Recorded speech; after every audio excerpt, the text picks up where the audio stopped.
Guys எல்லாருக்கும் வணக்கம். நான் காஜி குக்கிங் உலகிலேருந்து நீங்கள் எல்லாரும் சூப்பராக இருப்பீங்கன்னு நினைக்கிறேன். ஸோ அந்த சூப்பரான நாளோட இன்னைக்கு பார்த்தீங்கன்னு சொன்னால் ஓட்ஸில் அதாவது பிடி கொழுக்கட்டை செய்து காட்ட போகிறேன். அதாவது இனிப்பு கொழுக்கட்டைன்னு சொல்லலாம், பிடி கொழுக்கட்டைன்னு சொல்லலாம். ஸோ ஓட்ஸ் நிறைய ஹெல்த்தியான ஒரு தானிய வகையை சேர்ந்தது. ஸோ அந்த ஓட்ஸில் இப்படி கொழுக்கட்டை செய்து சாப்பிடும் பொழுது நல்ல ஒரு சுவையாகவும் இருக்கும், அதே நேரம் ஆரோக்கியமாகவும் இருக்கக்கூடிய உணவு.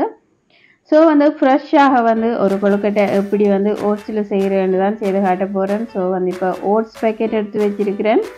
ஸோ இந்த ஓட்ஸில் அதாவது 180 கிராம் அளந்து எடுத்து அதை டோஸ்ட் பண்ணிட்டு அரைச்சி எடுத்துக்கொள்ள போகிறேன். இப்போ தேவையான பொருட்கள் காட்டிக்கொள்கிறேன். அதாவது ஓட்ஸ் இருக்குது, இதில் கருப்பட்டி இருக்குது, கித்துள் கருப்பட்டின்னு சொல்லிக்கொள்வோம். ஸோ அந்த கருப்பட்டி போட்டு தான் செய்ய போகிறேன். நீங்கள் நார்மல் கருப்பட்டியும் போட்டுக்கொள்ளலாம் உங்கள்கிட்ட இருந்தால். ஸோ ஃப்ரெஷ்ஷாக துருவி எடுத்த தேங்காய் பூ வச்சிருக்கிறேன். ஸோ அதையும் போட்டுக்கொள்ள போகிறேன். உப்பு போட்டுக்கொள்ள போகிறேன். அதாவது சுவைக்கு ஏற்ற மாதிரி உப்பு ஆட் பண்ணிக்கொள்ள போகிறேன். காடமம் பவுடர் இருக்குது, ஏலக்காய் பவுடர் இருக்குது. ஸோ ஏலக்காய் பவுடரும் போடிக்க நல்ல ஒரு ஃப்ளேவராக இருக்கும்.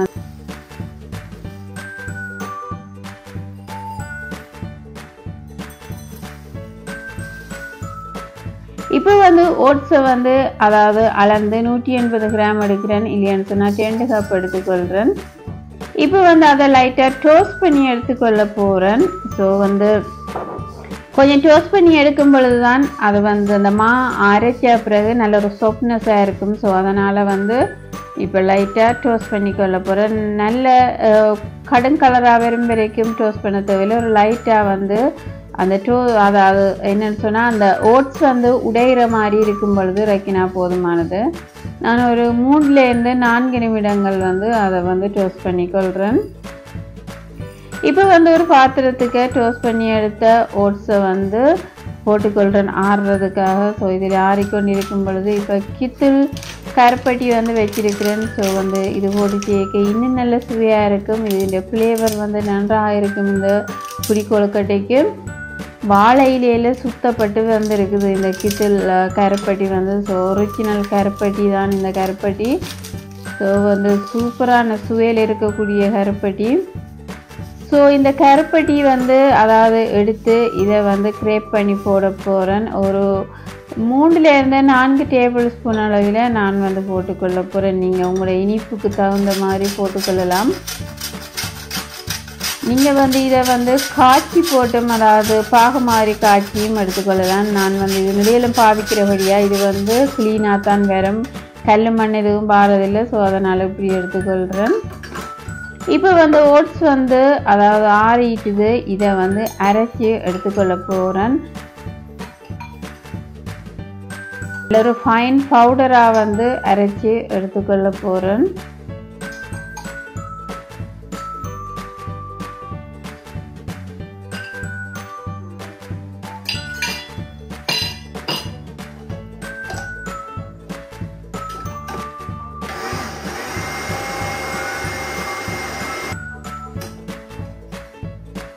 இப்போ பார்த்தீங்கன்னு சொன்னால் ஓட்ஸ் அரைச்சி எடுத்துட்டேன் மாவை. இப்போ இந்த கருப்பட்டி போலுக்கு இந்த ஓட்ஸ் பவுடரை கொட்டிக்கொள்கிறேன்.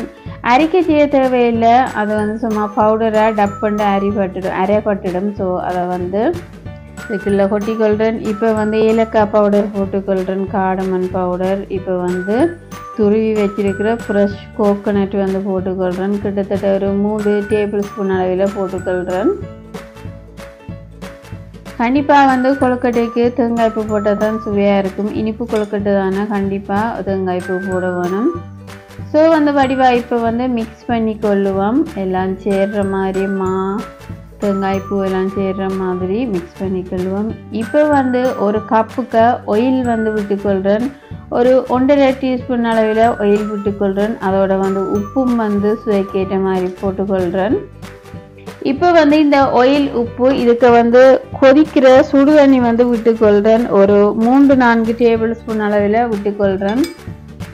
ஓட்ஸுக்கு பெருசாக தண்ணி இழுக்காது, இருந்தாலும் கொஞ்சம் கொஞ்சமாக விட்டு குழைக்கிறதுக்காக. அதே நேரம் பார்த்தீங்கன்னு சொன்னால் ஆயில் ஏன் கோட் பவுடரில் போட்டிருக்கிறேன்னு சொன்னால் அந்த ஓட்ஸ் வந்து பிடிக்கொழுக்கட்டை அவிஞ்சதுக்கு அப்புறம் அதாவது அடுத்த நாள் நீங்கள் சாப்பிடக்கே அதே சாஃப்ட்னஸ்லேயே இருக்கும். ஸோ அந்த சாஃப்ட்னஸ் கிடைக்கிறதுக்காக அந்த ஆயிலை வந்து இந்த தண்ணிக்கு ஆட் பண்ணி குழைக்கிறது. ஸோ அதனால தான் நான் ஆயில் விட்டுருக்கிறேன். ஸோ வந்து இப்போ கொஞ்சம் கொஞ்சமாக வந்து தண்ணி ஆட் பண்ணி குழைச்சி எடுத்துக்கொள்வோம். எல்லா மாவும் பிறல்ற மாதிரி.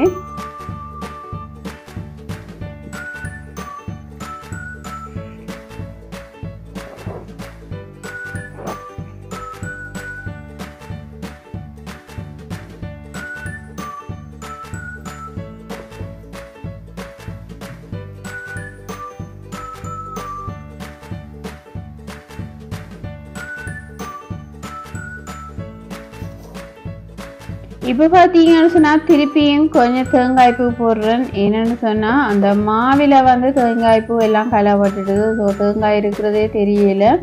ஸோ தேங்காயை வந்து உங்களுக்கு தெரியணுன்றதுக்காக வந்து கடைசியாயும் 1 டேபிள் ஸ்பூன் அளவில் தேங்காய்ப்பூ போட்டிருக்கிறேன். தேங்காய்ப்பூ போட்டு இந்த பிடிக்கொழுக்கட்டை செய்யும் பொழுது நல்ல ஒரு சூப்பரான சுவையில் இருக்கும். இப்போ பார்த்தீங்கன்னு சொன்னால் எல்லாம் போட்டு குழைச்சதுக்கு அப்புறம் வந்து இப்படி வந்து பிடியாக வந்து அந்த கொழுக்கட்டை மாவை வந்து செய்து கொள்கிறேன். நான் வந்து இட்லி தட்டில் வந்து வாழையில போட்டு அவிச்சு எடுத்துக்கொள்ள போகிறேன். நீங்கள் நார்மலாயும் ஸ்டீமர் இல்லைன்னு சொன்னால் இட்லி தட்டிலையும் அவிச்சு எடுத்துக்கொள்ளலாம்.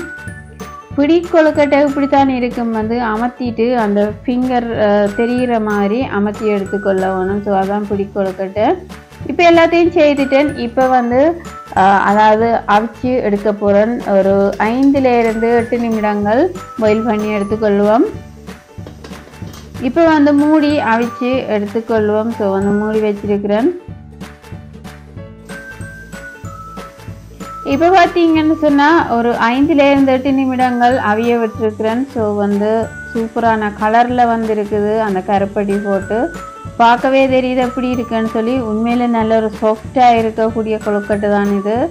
ஸோ இப்படி செய்தீங்கன்னு சொன்னால் சூப்பராக இருக்கும். எங்கேயாவது பிக்னிக் போய்க்க கூடி கொண்டு போகலாம். இல்லைன்னு சொன்னால் ஈவினிங் ஸ்நாக்ஸுக்கு கூடி அதாவது டீக்கு கூடி இதை வந்து சாப்பிட்டு கொள்ளலாம். நல்ல ஒரு ஹெல்த்தியான ஒரு ஸ்நாக்ஸ் உண்டு. அதே நேரம் எல்லாருமே விரும்பி சாப்பிடக்கூடிய ஒரு ஸ்நாக்ஸ் உண்டு. ஸோ கேக்கு அதில் சாப்பிட்றதை பார்க்க இப்படியான ஸ்வீட்டை நீங்கள் செய்து சாப்பிடக்க மிகவும் ஆரோக்கியமாக இருக்கும்.